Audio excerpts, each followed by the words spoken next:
Hey, everybody. Today I'm talking about fasting, exercise, and autophagy. And so when we think about exercise, we know that it's great for helping stimulate metabolic flexibility, which is really the ability to go between burning sugar for fuel and burning fat. So when we're at rest, we want to use fat for fuel. When we're exercising, particularly at a high intensity, we don't have enough oxygen to burn a lot of fat. So instead, we want to be able to burn up sugar for fuel. And so exercise is a great stimulus for that. Fasting also helps us develop this metabolic flexibility. Again, this is the ability to change our metabolism to meet the demands of our environment, to go between burning sugar or fat or ketones for a fuel source.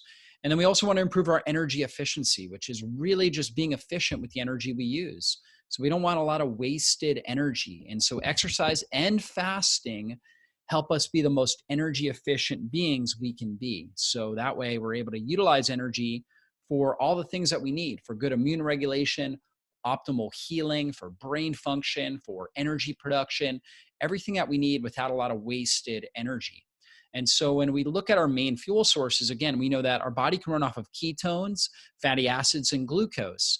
And so we want the ability to produce ketones and use them, particularly in the brain. So our brain, we can't get fatty acids through our blood-brain barrier, but we can get ketones. And ketones are water-soluble breakdown products of fatty acids. And we actually can produce tremendous amount of energy with ketones and less metabolic waste. So they're very efficient forms of fuel. Glucose, the advantage of using glucose or sugar for fuel is that we can do it in anaerobic states, meaning when we don't have enough oxygen, like when we're exercising at a really high intensity, we use glucose for fuel and it's able to produce energy very quickly. However, it also produces a lot of metabolic waste. And we'll experience this when we exercise, we'll get the burn. That's the metabolic acidosis that occurs because our body's not able to buffer the amount of acid that's being produced. On top of that, there's a lot of free radicals that are formed and a lot of oxidative stress the body goes under. For short periods of time when we're exercising, that's a good thing. It's actually a positive stress. We call it a hormetic stress that actually trains the body to produce endogenous antioxidants like glutathione more effectively. So that's a great thing. We actually recover, we get stronger and more resilient. But we want, once we're done exercising and we're back in kind of a resting mode, we want our body to be able to use fat and ketones as its main fuel source and create less fuel from glucose. And so another great benefit of this is autophagy. And autophagy is when the body breaks down older, decaying cellular organelles. And so both exercise and fasting help stimulate autophagy. So again, this is self-eating process. So we go in, we break down the older mitochondria, the older Golgi apparatus and endoplasmic reticulum and all the key components of the cell. We're going in, we're breaking those things down. So exercise helps stimulate this form of cell repair, this autophagy, because there's a lot of damage that's taken place to the different cells and the cellular organelles because of the high intensity. And so we go in, we start to break that down, and we also need energy, right? And so our body needs energy quickly, so it's basically recycling a lot of these key components of the cell. Now, fasting also does it because when we are calorie restricted, the body needs to create fuel, it needs to create energy. So it goes in, it breaks down the older, inferior cells, okay? And this would include muscle cells. So, fasting or exercise will help our body actually get rid of bad muscle cells and form new, healthier muscle cells, okay? So we need that energy. So we take the bad cells, we create energy from the bad cells to form new, healthy cells. And this is really healthy and a great thing for our body. Now, on top of that, fasting and ketosis, as well as high intensity exercise, help get rid of these bad mitochondria. So the same process of autophagy, when it comes to the mitochondria, we call it mitophagy. Okay. And we also stimulate more mitochondria. The more mitochondria we have in our body, the more energy production we're going to have, right? So our cells have a better capacity, a greater capacity to produce energy and produce energy quickly and effectively. And that's really good for our survival and our resilience. So this is what we want. Now, benefits and guidelines for fasted exercise. Okay. So I consider fasted exercise any sort of high intensity training. Okay. So like doing sprints, weightlifting, things like that after 14 plus hours of intermittent fasting. So let's say you finish dinner at 7 p.m. and then you worked out at 9 a.m. Okay, so that would be a fasted training. All right. So for some people, they'll say, okay, well, if I finish dinner at 8 and I wake up at 6 and I work out, I'm fasted. And technically you are. However, for the purposes of what I'm talking about here, you're going to get your best benefits when you are 14 or more hours fasted when you train. Okay.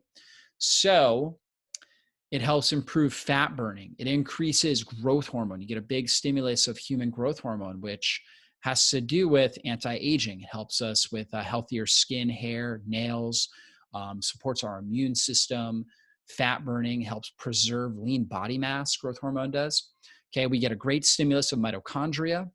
We also improve our ketone production, okay, just like we were talking about, this amazing fuel source that we can utilize, and particularly for our brain, that's really anti-inflammatory and really helps actually turn off bad genes. So it actually turns off the inflammasome and turns on positive gene expression. It also improves muscle growth and development. That's because we've got all this growth hormone that's circulating. And the more growth hormone that we have present when we're training and afterwards, we're going to have better lean body mass development.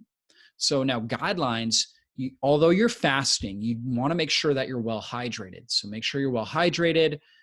You don't want to do really long, intense training sessions. Like if you're doing more than an hour, that could actually be dangerous for your body. So I recommend doing short, high intensity workouts, typically roughly 30 minutes. I think you can certainly get away with 45 minutes and up to an hour, depending on how metabolically flexible you are. But if you're just getting started with this, it's much better to do shorter workouts and then adapt to it. And then over time, you'll get better, more resilient, more efficient. I can certainly do 45 minute to an hour workout at this point because I've been doing this for so long. But when you first get started, that's not a great idea. Now, if you're really trying to build muscle, you can do BCAAs. So you're fasting, and then you take branched chain amino acids before and after your workout. Okay. And that will help. And you can also delay your first meal afterwards, but take branched chain amino acids, but delay your first meal. And that will allow for greater growth hormone expression in your body. Okay. Well, and that's a really great benefit if you're trying to lose weight. Okay. So if you're trying to lose fat mass, you train with really hard, okay, high intensity exercise training in a fasted state. Okay, then you rehydrate and take some branched chain amino acids, maybe some electrolytes, okay, but then try to push it out another 2 hours or so before you eat, okay? And that will really help as far as burning fat for fuel. Now, 7 ways to do daily intermittent fasting, right? The simple fast is the 12 hours. Brunch fast is 14 hours. So that's when we start to really get the best benefits of fasted exercise at that point. Okay. We can also do the crescendo fast. Now, you can also do a 12-hour fast workout and then just put off eating for, 4, 6, 8 hours. And that's fine too. You can definitely try that. And that can work well for some people. So I've done that in the past, works totally fine for me. I get a huge growth hormone release after the training session, and that will help your body. Now, if you're really trying to build muscle mass, it may be better to fast. We don't really have conclusive research on this, but maybe better to fast longer, right? Or fast, let's say 16 hours, train, then take branched chain amino acids, and then eat afterwards. Okay, so after the training. So you're kind of doing the training at the peak, at the end of your fast, rather than in the middle. Okay, whereas if you're trying to burn fat, you can exercise, right? So you're doing a fast, let's say 12, 14, 16 hours. You exercise, and then you prolong the fast after the training session, okay? And that will help get even more growth hormone release and even more fat burning, okay? So you can pick your different intermittent fasting strategies. Yesterday, I did a 1-day fast where I ate lunch and then trained around lunchtime. So I ate lunch the day before, trained around lunchtime the day of, and then broke my fast after that. So it's a 24-hour fast. And I was training basically 23 hours fasted. And I felt great, felt really strong, had no problems at all with my workout. My workout was roughly about 40 minutes, high intensity upper body training, doing incline bench press, pull-ups, push-ups, bent over rows, and bent over dumbbell flies, reverse flies. So I was doing high intensity training, very short rest periods, and I felt great. Overhead press was in there. So felt really, really good. And now today I'm going to do a leg workout. So I'm going to do some squats, deadlifts, and I'm going to do lunges as my main exercises, as well as doing some stability ball crunches and some toe raises. Very short rest periods. And that's going to be roughly 35-minute workout, 40-minute workout usually. And I'm going to do that roughly about an 18-hour fast. So I finished dinner around 7 o'clock last night, and I'll be training around 12 o'clock today. So 17, I think that's 17 hours fasted. So usually I'm doing a 17, 18-hour fast and then training, and sometimes a 23, 24-hour fast and then training. And I feel great with it because I've developed this level of metabolic flexibility. And that's really what we're going for. Now, when you do eat, especially when you've done a lot of resistance training or burst training, high intensity training, it is important that you eat well. So you do need times of feasting. So when I eat a lot of food, okay? And this puts my body back into this kind of feasting mode. And now I'm really growing and building. And that's really important to, to cycle through these things. It's very important for insulin optimization. It's very important for thyroid hormone function, for sex hormones, testosterone, estrogen, progesterone. We need to be going through these times of feasting and famine rather than, just all day, like just chronic calorie restriction. That's not what we want to do. We want to cycle through feasting and fasting. So when you eat really well, just don't eat often, right? I eat 1 to 2 meals a day, works great for me. And I feel fantastic. I actually don't even typically feel hungry until I start eating. Once I start eating, my body says, okay, now we need to feast, right? We need to bring all this in so that way we can fast for a longer period of time. And this really allows me to be a stronger, more resilient human being. So that's what we're going for. So now here's some guidelines for fasted exercise. When you first begin, start with like a 12 to 14-hour fast. Do light movement or resistance training. Okay, so you're not trying to do like a really high intensity training in the beginning. Get your body acclimated. Then the intermittent level would be, or intermediate level would be 14 to 16-hour fast, followed by doing HIIT or high intensity resistance training. So you do the 14 to 16-hour fast, then you train intensely. Okay. Once you feel fine with that, then you can try a 16 to 24-hour fast, so a longer fasting period, and applying that, trying to do some sort of high intensity interval training or high intensity resistance training. Now, if you want advanced fat burning, the high intensity interval training can be slightly more beneficial for fat burning than the high intensity resistance training where you're lifting weights. However, lifting weights can really help because the more lean body tissue you develop, the greater your metabolism is going to be. So you want to do a little bit of both, but if you were going to favor one, the interval training where you're doing like sprint intervals or something like that will be a little bit more effective for fat burning. Now for muscle building, definitely the resistance training is going to be significantly more than the interval training for actually developing and building muscle tissue, right? So it's a good idea to get both of those in. And so again, once you get to that advanced level, you could do it 16 to 24 hours fasting like I do on a regular basis, right? So I'm usually in that range, okay? And, it feels great, right? It really does. You feel amazing. Your body adapts to it and you get really, really great results. Like I typically am around 8% body fat. You can see all the striations. I feel amazing, really strong, hardly ever hungry. My mental clarity is really good. So I just feel great with this sort of a fasting exercise lifestyle. And it's something that you can really do. And so I do want to encourage getting some high intensity training in. Now, not everybody that's listening to us here can do that. You want to start with just moving, getting out and exercising, just walking even can be extremely healthy for your body, moves your lymphatics, increases your oxygenation, just so many great benefits to just getting out and walking. But if you're able to do some high intensity resistance training, even if you have like issues with your joints, your knees, things like that, you can go and get on some equipment at your local gym that, I know they've got like hammer strength equipment, Nautilus equipment. You can get on different machines that make it a little easier for your joints, but you're trying to really build muscle tissue. And so you want to challenge your body. And that's the key, is when you get to the point where the exercise is slightly painful at times, meaning that, and by pain, I mean more like just fatiguing, right? Rather than like really serious joint pain.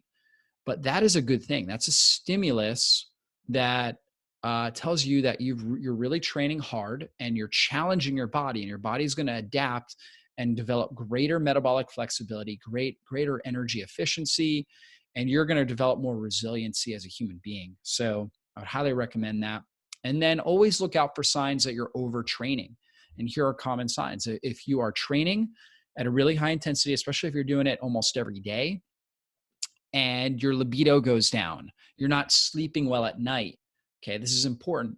You're getting sick often. You're having issues with fatigue throughout the day. This should not happen. You should feel better with exercise. Like, you should feel great throughout the day. If you implement exercise and fasting, okay, you should feel really, really good, strong, healthy, mentally resilient. Okay, if you're noticing any of these symptoms here, it's a sign you may possibly be overtraining. Okay, so I would typically recommend roughly 3 to 5 days of high intensity training a week. Okay, 3 to 5. For me, I usually do 4, and then I move every day. So every day I'm doing some sort of movement. I might take a jog around my block or something like that, walk a lot, some sort of movement on a regular basis every day, but it's low intensity. And then when I do high intensity, it's usually 4, sometimes 5 days a week for me. Okay, so I always have some rest days built in there. And I usually don't do more than 2 to 3 days in a row. So usually I'm just doing 2 days and then a rest day. Okay, and this is important to understand. So you got to be able to rest well. Resting and recovery is just as important as the training. So just like feast famine, it's not like we're always feasting, we're not always fasting. Okay, we're cycling. And it's the same thing with exercise. We're not always training, we're not always resting. We're cycling between training and resting. And that's important to understand. Now, some supplements that can help. I talked about branched amino acids. This is the one that I use, called Amino Strong, which is actually essential amino acids. So it doesn't just have the branched chain, the leucine, isoleucine, and valine, but it also has all your essential amino acids in it and electrolytes in there. So this is a really helpful. I take this after my high intensity exercise. Really helps with recovery. So I'm less sore. I get better muscle protein synthesis. I'm stronger, more resilient. So I really like using the Amino Strong. Just take a scoop in water. Tastes good. It's flavored with stevia after my training session. And then I also like to use Keto Edge, which has exogenous ketones, some branched amino acids. It also has some adaptogenic mushrooms in it, cordyceps, reishi, lion's mane, which is really good for the brain. So it's got really some great compounds in there that help support resiliency, energy production. So usually I'm taking this. Sometimes I'll take it before a workout, but usually I'm doing a fully fasted workout, and I'm taking this usually in the mid-afternoon, something like that. Like after I exercise, I eat, and then after that, I'll have a drink with some of this in it, and just feels really good, really great for energy and brain and mental clarity. I feel really, really good with it, and supports recovery, supports optimal recovery. So hopefully this is a helpful training for you guys. You can see links to the article on fasted exercise below, and also links to the Amino Strong and the Keto Edge. So check those out. Be sure to subscribe to our channel. And also, if you haven't clicked the bell, please do, because that allows you to actually get all the updates when I go live or when I put up a upload like this. So you actually get access to the video, and share this with people that you know and that you care about. And so if you do that, I'd really appreciate it. Hopefully you guys enjoyed the training. Leave your comments, questions below, and be happy to go back and do our best to answer those. Be blessed, everybody. Bye-bye.